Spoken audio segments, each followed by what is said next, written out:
When we analyzed why the coir industry in the country was not further developing, we found that unless we produced better goods for export, there could be no further improvement. This is an industry in which 92% of the products are exported, and the domestic consumption by nature of things is of a limited quantity. So, when market surveys of foreign countries were made, we were convinced that mechanization as a part of this industry should be introduced so that in a gradual manner we could produce better goods acceptable to the sophisticated markets of the world. We had a tripartite meeting of all the interest in Kerala, particularly the government of Kerala, the representatives of labor and industry engaged in coir, and the central government, and it was felt that gradual mechanization, particularly of the weaving sector and the finishing sector, would gradually assist the further development and progress of this industry. Particularly in Kerala, this is the basic industry giving employment to more than nearly a million people.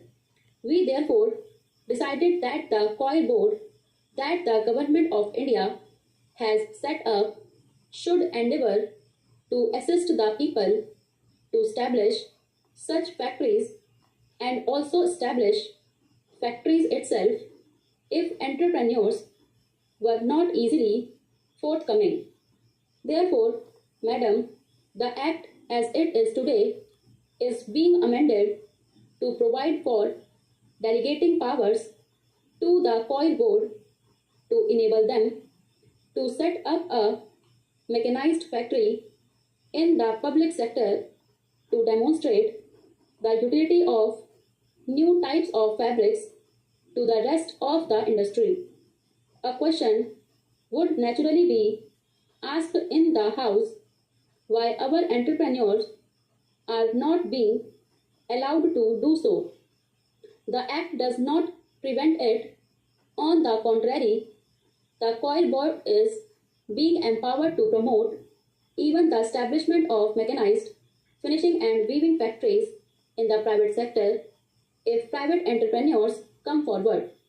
But looking to the nature of the industry and the entrepreneur class engaged in this industry, we have found that in the last few years, not many entrepreneurs have been coming forward, and we would like to establish one of the most modern model factories which can produce the latest type of goods. The amendment as proposed in this bill has been placed before the House.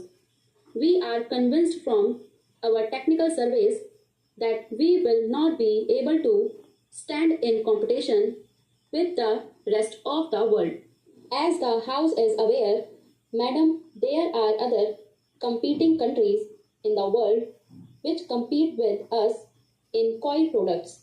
Malaysia and Sri Lanka are our foremost competitors, but as a result of the persistent effort of the coir board and the government of Kerala in India, we have been able to have the highest percentage of utilization of the husk of coir than any other competing countries.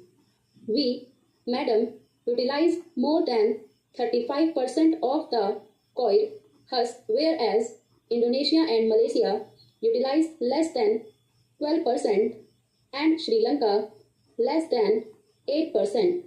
It is our endeavor that further more utilization of a higher percentage of coir husk should also be attempted. It may therefore be looking like a contradiction in terms that when mechanization takes place, there will be unemployment. This might be a question generally asked because Kerala is a state where unemployment is a major problem. But, madam, the experience that we have in other industries is that all mechanization does not lead to less employment. As a matter of fact, if we can produce more goods and sell more goods, the overall employment in this sector might go up rather than go down, even if it is pure substitution, as we have calculated, not more than 1500 people in all out of the million people, as I mentioned, are likely to be displaced. But our hopes are that not only these 1500 people will not be displaced, but we might be able to provide additional employment as a result of larger and larger utilization of the husk and better production of the goods and larger sales and marketing of these products.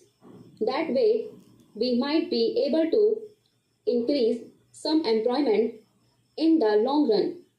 Therefore, madam, here we have mentioned that amendment in the bill. Another amendment that has been sought to be provided is that this is a poor industry and so far there was a cess on the coir products which financed the development of coir industry. Madam, the government of India therefore decided to remove the cess forthwith, and only a month back this cess has been abolished and no coir products either for export or for internal marketing will have to pay that cess of about rupees 1 or so any more, which was a burden to this industry.